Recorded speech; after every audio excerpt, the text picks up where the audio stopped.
Kita hari ini bicara tentang ini, Soe, tentang Christian identity, dan kalimat ini maksudnya kita pakai sebagai judul sebetulnya saya sudah pernah singgung ya. Maksudnya problem dengan mulai pertanyaan identitas who am I itu pertanyaan yang problematis gitu. Tapi ini jangan dicerna atau jangan diterima sebagai satu bahan yang cuma sekedar untuk bikin polemik dan sebagainya. Bukan itu ya poin saya gitu. Orang reform tuh bisa jengkelin banget coy kalau kayak gitu tuh apa. Pokoknya semuanya lain, semuanya salah aja gitu. That's not my spirit gitu, bukan itu. Tapi saya mau ngajak saudara pikir kenapa pendekatan approach ini problematis gitu. Ada bahaya saya dengan ini ya, starting with the self gitu. Kenapa? Karena kalau kita mulai dengan ini ya, pertanyaan tentang diri gitu ya. Akhirnya kalau kita bisa menemukan sokot jati diri itu pun ya, akhirnya kita mencoba untuk melihat sekeliling kita ya, termasuk dunia, even perhaps kita punya visi tentang kerajaan Allah, itu jadi merupakan pembengkakan daripada ego kita sendiri gitu. Hanya karena kita mulai dengan diri. Saya ambil contoh sederhana ya, saya mulai dengan diri. Oke, saya ketemu diri saya itu begini, saya sukanya ini. Keunikan saya ini dan itu. Terus saya cari teman. Saya akan cari teman yang mirip saya gitu kan ya. Saya bukan gak ada teman, saya ada teman gitu. Gak sendirian lagi, ada teman. Tapi teman saya itu sebetulnya cuma sekedar bayang-bayang diri saya gitu. Kesenangan saya terhadap teman ya, orang yang saya bareng dengan dia itu sebetulnya adalah kesenangan saya terhadap diri saya sendiri. Kalau di dalam pemikiran Aristotle, ini bahkan bisa dikembalikan sampai ke state gitu, maksudnya state sampai ke negara. Itu segede banget kan saya. Sudah bayangin dari satu orang itu sampai bisa jadi negara gitu. Tapi negara itu ya, Pak, ya negaranya dia gitu. Diktator itu misalnya paling pintar itu kan dia itu mencetak dirinya sendiri di dalam negaranya. Dulu orang bilang Hitler itu Jerman itu Hitler gitu. Maksudnya jadi identik gitu kan ya. Apa itu Jerman? Ya Jerman itu Hitler itu Jerman gitu. Ada salah satu propagandanya ya, itu saya lupa namanya siapa. Himmler kalau nggak salah ya. Waktu semacam kasih speech di ulang tahunnya Hitler gitu kalau nggak salah. Dia ngomong kalimat itu gitu. Pembengkakan daripada kita punya ego ya sebetulnya gitu. Lalu kalau kita melihat di dalam dunia ini kan orang ego lain-lain ya, ada orang yang ego strength-nya kuat, gede, memang dia let's say karismatis gitu misalnya ya. Ada orang yang memang ego strength-nya nggak terlalu kuat ya, akhirnya yang nggak terlalu kuat akan tertekan oleh yang egonya lebih kuat gitulah somehow. Ya lebih ada so-called leadership ya. Tapi kalau sudah lihat di sini akhirnya balik lagi gitu ya, semuanya akan nggak betul-betul jadi others, nggak betul-betul jadi yang lain, tapi akan ditundukkan ya, subside under ego yang paling besar itu tadi gitu. Di dalam keadaan seperti ini, kita nggak sedang betul-betul berrelasi sebetulnya dengan orang lain gitu. Perhaps juga nggak dengan Tuhan juga, karena Tuhan mungkin juga proyeksi ego saya gitu. Saya menciptakan semacam Tuhan sendiri yang cocok saya punya ego gitu. Semuanya adalah proyeksi ego ya. Whereas kalau kita melihat di dalam Alkitab ya, kita belajar bahwa Tuhan itu mau kita mengenal yang particular, yang kecil itu ya, dari yang besar gitu. Starting dari yang besar, mengerti keunikan yang kecil. Bukan nggak ada tempat sama sekali untuk yang kecil, tapi kita mulai dari the big vision, our Father in heaven, who art in heaven, hallowed be your name, thy kingdom come, gitu kan ya.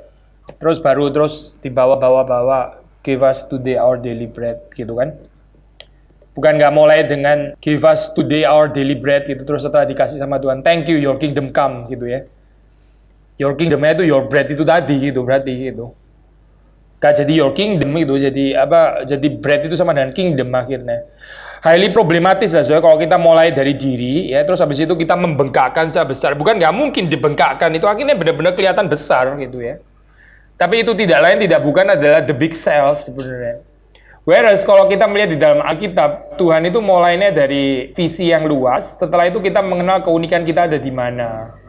Kita nggak bisa mengenal diri kita tanpa melihat ini keluasan dunia ciptaan gitu. Kita bisa mulai dengan diri kita, terus habis itu akhirnya seperti kayak mengenal diri, terus kemudian kita berusaha melihat dunia ciptaan. Akhirnya dunia ciptaan yang kita lihat itu sekali lagi ya, nggak lain dan nggak bukan cuma bayang-bayang diri saya tok gitu. Ini kalau saudara buka Alkitab, akhirnya saudara lihat, even saudara baca cerita tentang kehidupan Yesus Kristus, yang saudara baca bukan Yesus Kristus, yang saudara baca lagi-lagi dirimu lagi gitu. Bahaya loh saya baca Alkitab kayak gitu. Saudara akan mendapati diri saudara di semua yang kita encounter, whether itu bacaan, atau itu teman persahabatan atau ya dan semua yang lain. Saudara tambah sendiri gitu daftarnya. Jadi again, starting with the big, lalu terus mengerti yang siapa saya gitu ya. And that's why nggak entirely wrong juga tanya siapa saya gitu kan ya. Tapi yang masalah itu mulai siapa saya sebagai point of departure. Ditambah lagi dengan kita punya society yang highly narcissistic ini. The search for self-significance ya. Pencarian tentang signifikansi diri itu kan persoalan bagi banyak orang gitu ya.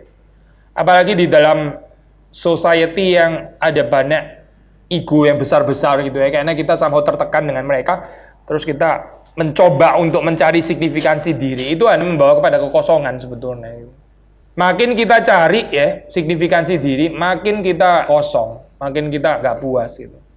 Saya pernah kasih ilustrasi sederhana ya, mungkin saudara juga pernah dengar gitu, kayak orang main di orkestra ya. Kita tahu ada misalnya ya, concerto for violin and orchestra gitu kan ya.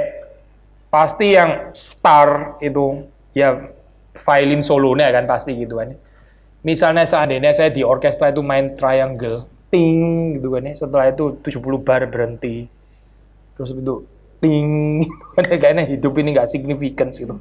Kenapa saya nggak jadi siapa? Kenapa saya dulu nggak baik-baik belajar biola gitu loh? Akhirnya ya ginilah hasilnya. Dulu nggak mau belajar, akhirnya cuma kepake di urusan segitiga. Itu di dalam dunia yang kayak begitu saya, orang bisa rasa sangat nggak signifikan so gitu. Tapi significance itu nggak didapatkan justru waktu kita nggak melihat the whole picture gitu kan ya. Waktu kita cuma melihat kepentingan diri kita sendiri, karena triangle ini in comparison with biolas solo itu kayaknya totally gak ada gunanya gitu loh. Ini apa? Tapi kalau kita lihat di dalam rajutan keseluruhan itu is just beautiful gitu. Kalau nggak ada bagian triangle itu pun juga jadi nggak sempurna kan seluruh picture yang besar itu gitu. And therefore again kita mencari meaningfulness tambah lagi ya jadi kata benda lagi. Mencari meaning di dalam kehidupan kita itu starting dengan rajutan yang besar itu gitu. Betapapun kita nggak bisa lihat terlalu jelas ya, perhaps dimly juga lihatnya, maksudnya samar-samar. Tapi the move to understand oneself dari yang bigger picture itu move yang benar gitu. Yang nggak benar adalah starting dari the small untuk understand the big gitu. Nggak pernah ketemu saya kayak gini. Makanya kalau sudah masuk di dalam ini ya, konsep gereja, theology of ministry juga gini, akan ketemu orang-orang yang always start with the self gitu. Always start with the self. Entah dengan perasaannya lah, dengan pendapatnya dan sebagainya. Ini nggak pernah ketemu saya ngomong sama orang kayak gini, nggak bakalan ketemu gitu. Karena kalau dia start with the self, lalu saya juga start with myself, yang lain lagi start with himself and herself. Gimana cara ketemunya coba saya gitu. Tinggal kuat-kuatan aja sampai ego strength yang paling kuat gitu kan ya. Yang gebrak meja paling kuat ya dia yang menang kira-kira gitu lah ya. Ini gambaran dunia kita kayak gitu. Yang teriak paling kenceng ya dia yang menang lah gitu. Siapa yang bisa teriak paling kenceng ya? Kalau menurut dunia misalnya yang paling punya banyak uang ya itu yang teriak paling kenceng gitu kan. Lu sudah nggak ada uang teriak lagi, aduh percuma lah gitu. Ntar serak suara lu gitu. Akhirnya kesini saya gambarannya jadi kesini gitu. Tapi ini bukan model persekutuan Kristen sih. Itu juga bukan model menghayati realita kerajaan Allah, bukan gitu. Sekali lagi ya, pengejaran self significance yang mulai dari diri itu membawa kepada kekosongan. Maksudnya kekecewaan gitu. Kenapa ya saya ini main triangle kayak gini, ini apa poinnya gitu. Jadi iri hati dengan pemain biola, konduktornya dan sebagainya, dapat tepuk tangan, dapat bunga gitu kan ya. Saya dilirik aja enggak gitu. Paradoxically, even kita ini ya, kita mengajarkan kita justru start with insignificance daripada significance. Kalaupun kita memaksa start with self, then start with our insignificance lah gitu. Kita baca ini ya, Mazmur 8. Saya mau highlight terutama di ayat 3, ayat 4, terus turning point ke ayat 5. Kalau sudah lihat di situ ayat pertamanya bicara tentang our sovereign Lord ya, how majestic is your name, starting from the glory of God gitu kan ya.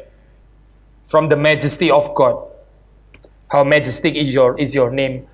Lalu setelah itu dia mulai merenungkan ciptaan-ciptaan yang besar above the heaven seperti apa? Seperti the work of your fingers, the moon, the stars you have established. Ya, sudah pernah lihat yang ini kan, perbandingan bumi yang makin lama makin kecil dibanding ini akhirnya jadi kecil banget, tahu kan ya kayak gitu kan ya. Perbandingan ini loh bumi sama matahari, ntar matahari sama yang bintang yang lain, matahari jadi kecil sekali. Kita ini memang kecil sekali gitu. Ini mirip sama pendekatannya ini ya, Mazmur 8. Lalu dari situ manusia pemazmur ini terasa diri itu kecil sekali. What are human beings? 4. What is man? What are human beings that you are mindful of them? Mortals that you care for them. Insignificance kan ini sudah kan ya? Dari kemuliaan Allah, ciptaan yang besar, diri, insignificance itu. Sebetulnya ini singular sih aslinya ya, tapi ini saya terjemahan New Revised Standard Version ya. Mungkin kita pakai ESV aja kali ya. What is man that you are mindful of him? Singular ya. Maksud ini karena pertimbangan gender, so ini lah NRSV ya. Human beings gitu, instead of man, katanya woman excluded lagi kan. What is man? Bukan man laki-laki saja lah maksudnya, tapi siapakah manusia, ini bahasa Indonesia jauh lebih bagus ya, manusia gitu. Siapakah manusia sehingga engkau mengingatnya, and the son of man that you care for him. Insignificance itu kan ya. Lalu dari situ saudara perhatiin, yet you have made him a little lower than the heavenly beings and crowned him with glory and honor. Baru ada turning point gitu. Baru bicara tentang human significance.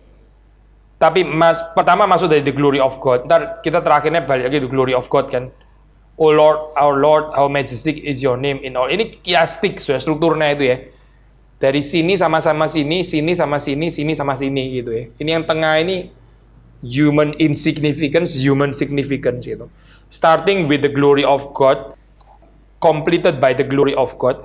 Lalu di tengah sini bicara human insignificance, human significance gitu. Poin saya adalah mulai dari human insignificance baru masuk kepada significance gitu. Kalau kita desperately cari significance, gak ketemu saya, karena itu bukan prinsip Alkitab. Orang yang makin lama makin cari significance, bukan makin dapat significance, makin rasa nggak signifikan hidupnya gitu. Ini paradoks kan ya. Justru waktu kita mulai dengan insignificance, atau lebih tepat mulai dengan the glory of God, kalau di sini ya, Mazmur 8, majesty of God, kemuliaan Tuhan. Di situ baru kita bisa mengenal our significance. Start with our insignificance. Jadi, saya ini siapa sih ya? Gak usah tahan ya gitu loh. Atau kalau mau dijawab, saya ini siapa? Nobody. Lu itu bukan siapa-siapa. Itu kalimat yang gak enak soalnya jawabannya. Saya ini siapa? Lu bukan siapa-siapa gitu. Lu gak penting kan? Itu baru ada kemungkinan gitu untuk masuk ke dalam significance. Tapi kalau sudah tersinggung dengan kalimat itu ya, lu bukan siapa-siapa. Itu, dan kita cari terus significance, semuanya buntu. Tadi kita bilang ya, the danger of starting with self. Itu karena kita nggak bisa melihat diri tanpa relasi gitu. Jadi kita mesti belajar untuk mengenal diri kita di dalam relasi dengan yang lain. Di situ baru meaningful. Kayak tadi loh, pemain triangle tadi jadi meaningful karena ada the whole orchestra. Itu yang memberikan kepada dia true meaning gitu. Gak lagi main sendiri di kamar, ping terus berhenti gitu kan. Gak ada meaning kayak gitu. Tapi waktu berkait dengan orang lain jadi meaningful. Mata itu meaningful karena ada tangan, ada kaki gitu. Jadi tahu ini unik gitu. Yang bisa melihat cuma dia. Justru in relation dengan mata dan tangan dan kaki dan kepala dan sebagainya. Itu mata jadi meaningful. Albert Einstein bukan orang Kristen ya, tapi respons terhadap anugerah umum lah ya. Ini apa? We experience ourselves, our thoughts and feelings as something separate from the rest. Ini loh saya bahayanya melihat diri dari perspektif diri sendiri ya. A kind of optical delusion of consciousness. My consciousness gitu kan ya. The delusion is a kind of prison for us, restricting us to our personal desire and to affection for a few persons nearest to us. Sederhana sih ya kalimat ini sebetulnya gitu. Tapi waktu kita merenungkan diri sendiri, ya, arti hidup saya dan sebagainya, saya ini siapa dan sebagainya, itu membatasi kita dengan just our personal desire, hanya keinginan saya saja. Dan paling banter ya, affection for a few persons nearest us sudah mending sih ya, dia masih ini. Mungkin juga enggak gitu. Atau jangan-jangan few persons yang nearest to us itu ya juga saya juga gitu. Seperti tadi bilang, bayang-bayang saya. Intinya kita nggak bisa mengenal diri without others gitu lah. Soalnya nggak bisa, itu nggak mungkin gitu. Sudah diam-diaman di kamar, lihat-lihat ceiling gitu ya, apa atas, terus apa itu tuh nggak menolong sama sekali gitu. Mendingan pergi ke pasar, dari situ saudara tahu saudara siapa gitu. Saya ini bukan ikan, bukan ayam gitu ya. Masih hidup, ini mati semua. Nah, at least mulai ada ini loh apa? Ada definisi gitu. Yang ini mati, saya hidup. Itu binatang, saya bukan gitu ya. Saya juga bukan uangnya, saya ini manusia. Lalu saudara di mana di situ posisinya? Atau kalimat yang lain yang mirip, finding oneself through loving others. Finding oneself through loving others. Mahatma Gandhi ya, bukan orang Kristen. The best way to find yourself is to lose yourself in the service of others. Ya, itu the best way to find you. Ini dekat sekali sama Alkitab, saya. Mahatma Gandhi memang sangat dipengaruhi Alkitab sih. Ya, orang Kristen bisa nggak nyampe ke sini, saya pemikirannya gitu. Ya, ini di dalam terang anugerah umum. Mau mengenal diri, mau menemukan diri sendiri, ya temukanlah dirimu waktu kamu terhilang di dalam pelayanan terhadap sesama. Di situ kamu paling tahu dirimu itu siapa gitu. Untuk ini saya, untuk khususnya untuk yang laki ya, ini persoalan laki gitu. Pencapaian-pencapaian kita itu nggak establish identitas kita gitu. Itu kan jalan pencobaan setan terhadap Yesus kan ya, waktu ubahkan batu ini jadi roti gitu kan. Jika engkau anak Allah, ubahkan jika, maksudnya belum gitu ya. Ini setan yang ngomong maksudnya ya. Jika engkau anak, belum terbukti. Kamu betul-betul anak Allah. Kalau kamu bisa achieve ini batu jadi roti ya. Show me your achievement and I tell you who you are. Gitu kan ya. Itu ya, mungkin lebih rentan laki-laki ya di dalam hal ini gitu. Tapi perempuan juga punya problemnya sendiri. Our desire itu juga nggak constitute our identity. Keinginan saya ya. Coco Chanel, a girl should be two things, who and what she wants. The gospel according to Coco Chanel. Saudara, perhatiin ya ini kalimat ini. Perempuan kan suka bilang, lu nggak ngerti sih perasaan saya. Lu nggak ngerti yang saya mau gitu kan. Itu the gospel according to Coco Chanel. True Christian identity, maksudnya waktu Yesus dibaptis itu ya, kan ada perkataan dari sorga ya, langit terbuka. Inilah anakku yang kukasihi, kepadanya lah aku berkenan gitu. This is my beloved son. True identity, kalau kita mengikuti Kristus ya di dalam hal ini ya, itu di dalam being beloved ini yang dikasihi itu ya, yaitu identitasnya di situ. Identitas kita ini as a beloved son ya, seperti Yesus. Yesus membangun identitasnya di situ. Maka waktu setan mencobai dia, jika engkau anak Allah, so nggak perlu jika-jikaan. Bapak bilang dia anak Allah. Memang dia anak Allah yang dikasihi. Regardless Yesus merubah batu jadi roti atau nggak rubah, Yesus beloved son gitu kan ya. Tapi kalau menurut setan, you achieve ini dulu dong, baru you are beloved son. Beloved dari setan lagi gitu kan ya. Yang cinta setannya gitu. Lu rubah ini dulu, baru kamu diterima, baru kamu dicintai gitu. Tapi ini dulu dong, achieve dulu dong. Nggak bisa langsung cintaan kondisional kayak begini, nggak bisa. Dunia kita yang dipenuhi dengan ini, variasi setan kayak gini ya, apa? You achieve first, then I accept you, lalu saya kasih kamu ini tanda jasa, award, apa? Karena kamu memang punya merit, jasa dan seterusnya dan seterusnya. Saya kutip ini Henry Nouwen, Katolik ya, tapi orang yang sangat diberkati Tuhan itu dan prinsipnya biblical. Over the years, I have come to realize that the greatest trap in our life is not success, popularity, or power, but self-rejection. Ini menarik, Jadi dia mau observasi ya, greatest trap di dalam hidup kita itu ternyata bukan sukses, popularity, atau power, tapi self-rejection sebenarnya. Yang lebih akarnya gitu ya. Success, popularity, and power can indeed present a great temptation. Memang ini bisa jadi pencobaan sih, betul.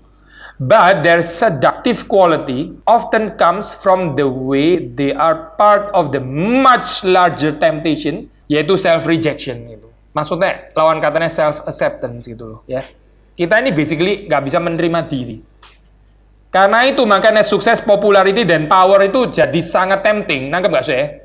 Karena itu Facebook jadi sangat berguna. Likes-likes yang nggak terhingga itu kayaknya jadi penting banget gitu. Persoalannya di mana? Karena kita ini reject ourselves sebenarnya.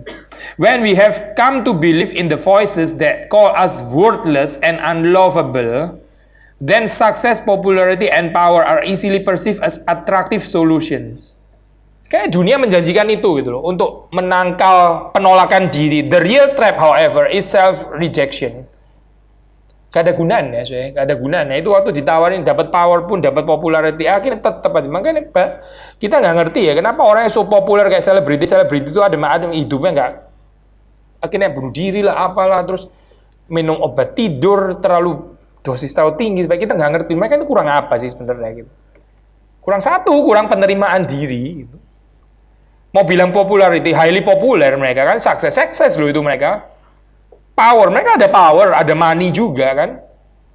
Tapi tetap kayak begitu, kenapa saya? Karena nggak bisa menerima diri.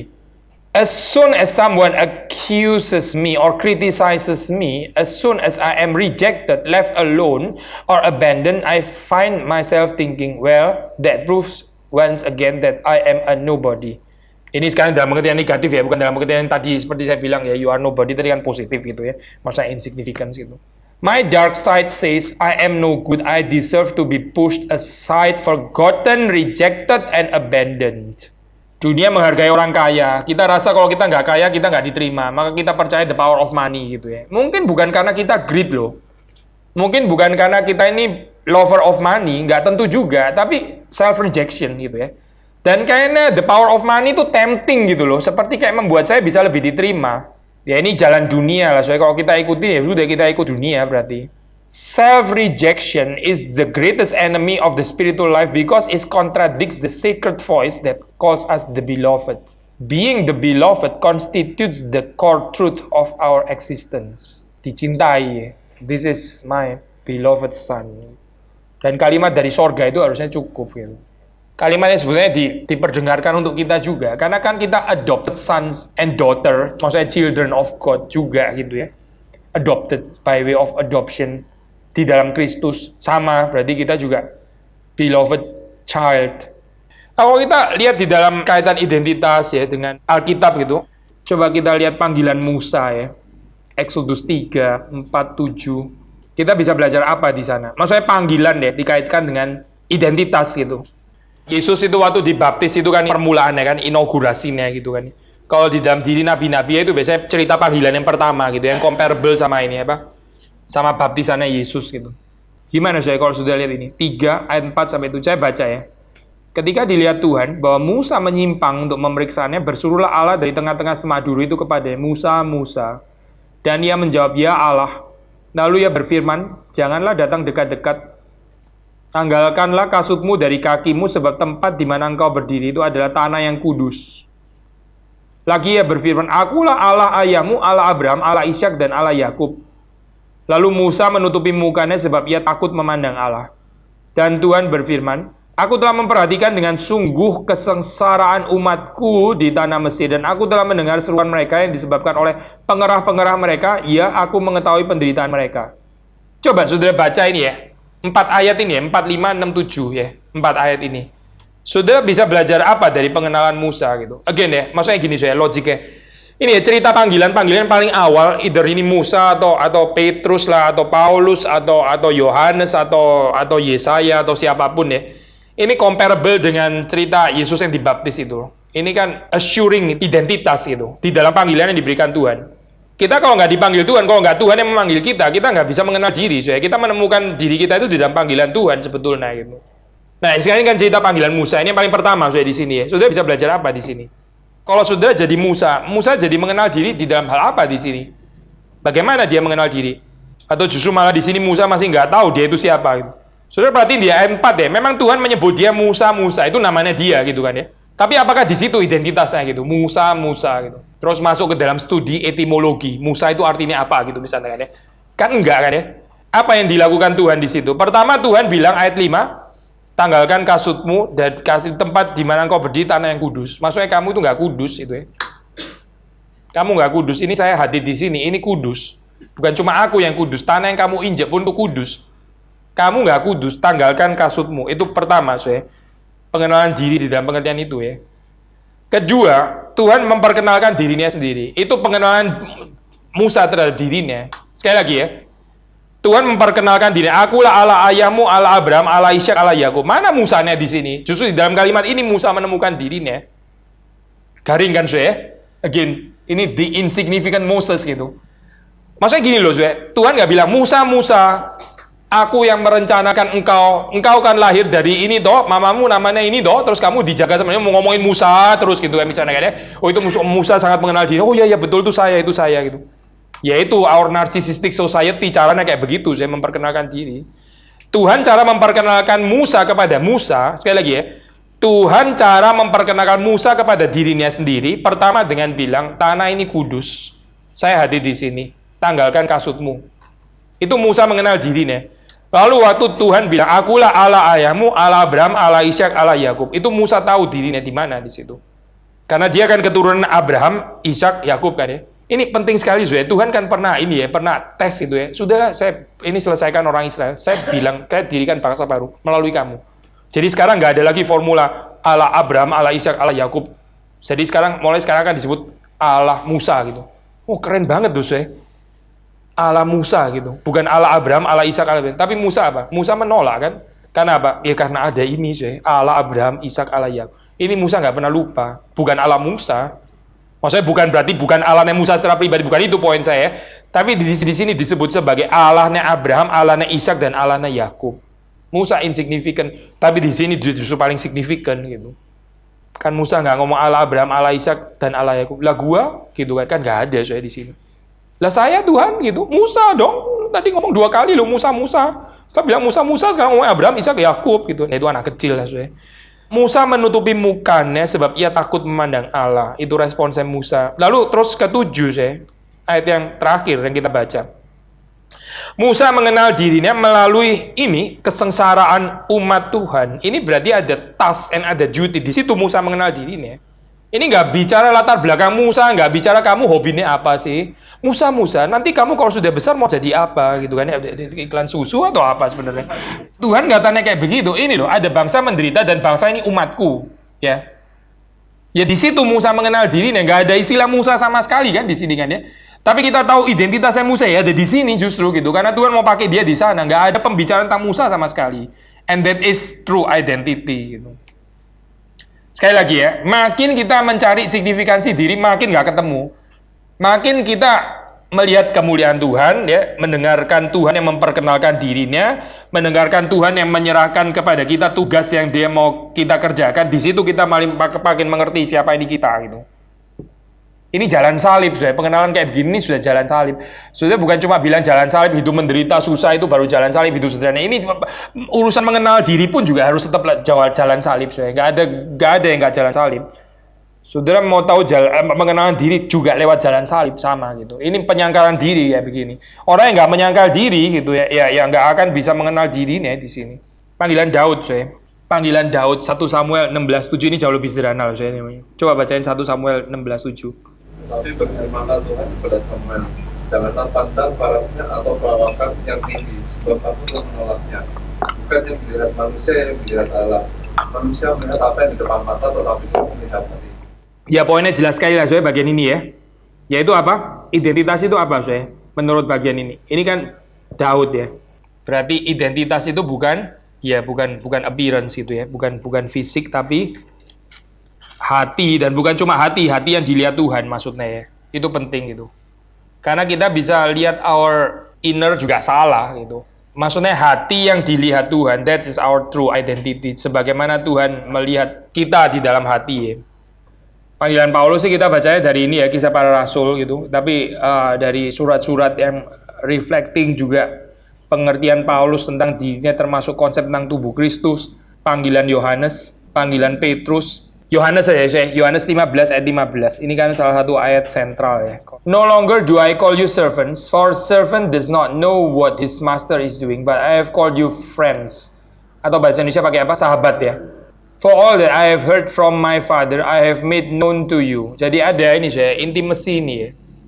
Servant saya nggak mungkin keliru gitu ya, karena kita juga servants of God juga kan ya. Maksudnya ini apalagi di dalam teologi reform, kita sangat menekankan obedience. Maksudnya Tuhan itu Raja, kita ini hamba, Dia Tuhan ya. Kita ini hamba. Itu bukan sesuatu yang salah. Tapi di sini waktu Yesus mengatakan kalimat ini, Dia mau mengatakan bahwa not just servants gitu ya, tapi juga friends. Di dalam arti apa? Karena Tuhan memberitahu kepada kita ya, sebagai sahabat yang akrab, yaitu apa yang diterimanya dari Bapa, di-share kepada kita gitu. Maksudnya kita seharusnya mengenal kehendak Tuhan seperti itu sudah di-share oleh Yesus Kristus, dan untuk itu kita disebut rekan ya, atau sahabat, bukan lagi hamba gitu. Hamba itu kan tinggal, ini kalau kita baca berdasarkan konteks ini ya maksudnya ya, di dalam pengertiannya agak negatif. Hamba itu kan cuma tinggal tunggu perintah daripada bosnya gitu kan ya. Dia nggak harus ngerti kan, dia cuma perlu taat aja gitu. Pokoknya Tuhan bilang gitu ya saya ikut. Tuhan bilang kanan ya kanan, kiri kiri gitu kan. Saya bukan orang yang rebellious. Tapi nggak betul-betul mengerti kenapa Tuhan memerintahkan kanan gitu. Dia nggak ada pengertian itu gitu. Pokoknya dia taunya taat aja, Soe. Saudara mesti hati-hati ya dengan spiritualitas kayak gini, Soe. Ini bukan yang dimau di dalam reform spirituality. And kalau mau tambahin lagi sebetulnya reform spirituality agak sedikit rentan, Soe, dengan model spiritualitas kayak begini gitu. Blind obedience maksudnya. Kalau menurut perkataan Yesus itu mentalitas servant loh, bukan friend gitu. Friend itu tahu, bukan jadi tahu terus dia boleh rebel, bukan itu of course poinnya gitu kan. Still servant ya. Tapi waktu Yesus menyebut mereka itu bukan lagi hamba melainkan sahabat, itu maksudnya ini tahu gitu, tahu kehendak Tuhan. Taat ya dia juga tahu, bukan taat pokoknya taat karena Tuhan bilang gitu ya, saya ikut aja lah sudah gitu kan. Daripada hidup menderita ntar kena kutuk lagi mendingan taat aja. Bukan saya, tapi karena kita tahu, kita mengerti ya kenapa harus taat gitu. Itu Yesus menyebut friend. Nah, di sini kita percaya saya Yohanes sendiri menempatkan dirinya di situ kan. Ini sendiri yang tulis Yohanes, pasti Yohanes sendiri include dirinya di dalam pengertian ini kan ya. Yesus yang menyebut murid-muridnya itu friends, termasuk juga Yohanes. Perhaps Yohanes yang paling memahami apa artinya menjadi rekan Allah, apa artinya menjadi sahabat Allah gitu. Karena dia yang tulis itu kan, tidak hal ini gitu. Yaitu pengertiannya bahwa dia mengenal dan bukan cuma sekedar taat secara buta gitu, like servants. I have made known to you all that I have heard from my Father.